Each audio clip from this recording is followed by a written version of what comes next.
حضرت سلیمان کا لشکر آ رہا تھا اور یہ چیونٹی وادی نمل میں اپنی ہمجولیوں کے ساتھ وہاں تلاش رزق میں گھوم پھر رہی تھی. تو جو ہی لشکر آتے ہوئے دیکھا تو اس نے اپنی ہمجولیوں کو کہا، جس کی حکایت قرآن نے کی ہے، کہا جلدی جلدی اپنی بلوں میں داخل ہو جاؤ، اللہ کے نبی کا لشکر بے خبری میں تمہیں کچل نہ ڈالے. کئی میل دور سے چیونٹی کی اس آواز کو حضرت سلیمان نے سنا. قرآن بتاتا ہے فَتَبَسَّمَ ضَاحِكًا مِّن قَوْلِهَا، اور اس چیونٹی کی اس بات کو سن کر پیغمبر کے چہرے پہ ہنسی آ گئی، مسکراہٹ آ گئی کہ یہ کیا بول رہی ہے. اللہ اکبر. چیونٹی کو پکڑ کے کان کے پردے پہ بھی ڈال دو تو آپ پھر بھی نہ سمجھ پائیں کہ وہ کیا بول رہی ہے. لیکن اللہ کے پیغمبر کی شان یہ ہے کہ کئی میل دور سے وادی نمل میں بولنے والی چیونٹی کو جو بول رہی ہے وہ بھی سن رہے ہیں اور اس کا جو مفہوم ہے وہ بھی سمجھ رہے ہیں. یہ پیغمبر کی شان ہے. کبھی بھی پیغمبر کو اپنی ذات پہ قیاس کرنے کی غلطی نہ کریں. نہ پیغمبر ہمارے جیسا ہے نہ ہم پیغمبر جیسے. ایک شخص نے روزہ رکھ لیا تو گرمی تھی، چلچلاتی دھوپ تھی، تو وہ بے ہوش ہو گیا. تو لوگ اس کے اوپر کپڑا تان کر کے کھڑے تھے سائے کیے ہوئے. تو حضور گزرے تو فرمایا کہ یہ کیا ہے؟ تو کہا کہ اس نے روزہ رکھا تھا تو اس کی وجہ سے یہ نڈھال ہو گیا. فرمایا کہ اس کو کس نے کہا تھا روزہ رکھا؟ وصال کا روزہ رکھا.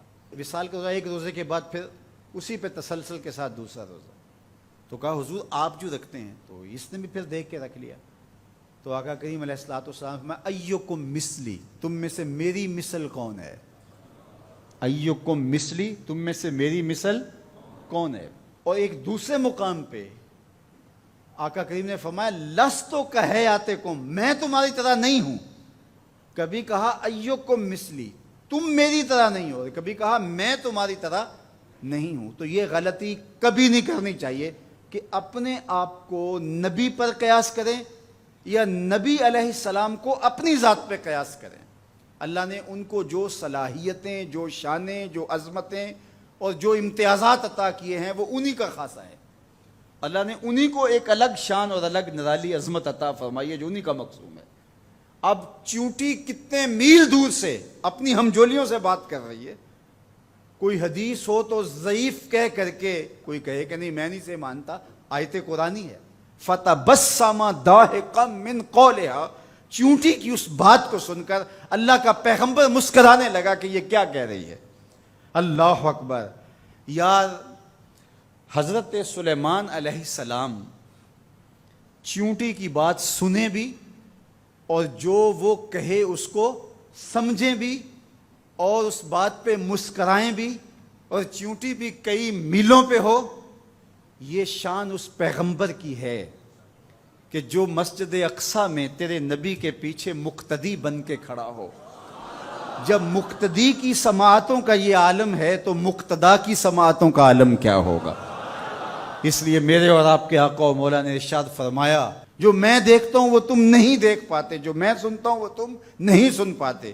تو جب سلیمان علیہ السلام اتنی دور سے چیونٹی کی آواز کو سن بھی لیں اور اس کی سرسراہٹ کے مفہوم کو اخذ بھی کر لیں اور اس پہ آپ جو ہے وہ جواب بھی دیں، فَتَبَسَّمَ ضَاحِكًا مِّن قَوْلِهَا، تو پیغمبر چیونٹی کی آواز کو سن لے تو مدینے والا امتی کی آواز کو نہیں سننے گا. تو یہ شان ہے خدمت گاروں کی، سرکار کا عالم کیا ہوگا.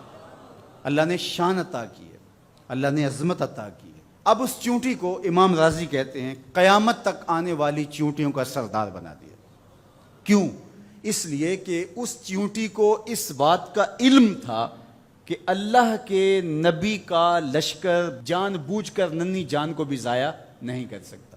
یہاں ایک لمحے کے لیے رکیے اور اس مفہوم کو اچھی طرح ذہن میں اتار لیجئے، اپنے اندر راسخ کر لیجئے. نبی کی تربیت پانے والا لشکر جان بوجھ کر کے ننھی جان کو بھی ضائع نہیں کر سکتا. اور جو اپنے بدن سے بم باندھ لے اور انسانوں کے انبوہ میں گھس جائے اور پھر بم پھٹے اور چھوٹے چھوٹے بچوں کے جسم کے ٹکڑے اور گوشت کے لوتھڑے بھی دیواروں سے چپک جائیں اور فرش خون سے بھر جائے اور وہ سینے پہ ہاتھ رکھ کے ذمہ داری قبول کرے، وہ نبی کا لشکر تو نہیں ہو سکتا، کسی شیطان کا لشکر ہو سکتا ہے۔ تو اس چیونٹی کو اللہ تعالیٰ نے قیامت تک کی چیونٹیوں کا سردار بنا دیا۔ قرآن مجید کی 114 صورتوں میں سے ایک صورت کا نام اس چیونٹی کے نام پہ رکھ دیا۔ کتنا بڑا اعزاز دیا اس چیونٹی کے نام پہ۔ سورہ النمل ذات کی چیونٹی ہے، لیکن پیغمبر کے تربیت یافتہ لوگوں کے مزاج کو جانتی ہے۔ یار پیغمبر کی صحبت میں رہنے والوں کا کوئی مزاج آشنا بن جائے اور اس مزاج آشنائی کی وجہ سے اس کو عزت، پروٹوکول، تکریم اور قیامت تک آنے والی چیونٹیوں کی سرداری بخشی جاتی ہے، تو جو مزاج پیغمبر کا حامل ہے اس ابو بکر کی شان کا عالم کیا ہو، اس کی عظمتوں کا عالم کیا ہے۔ تو اس چیونٹی کو قیامت تک آنے والی چیونٹیوں کا سردار بنا دیا گیا۔ تو اس کی سرداری کا سبب اس کے یہ جاننے کی وجہ سے ہے کہ پیغمبر کی تربیت میں رہنے والے جان بوجھ کے ننھی جان کو بھی ضائع نہیں کر سکتے۔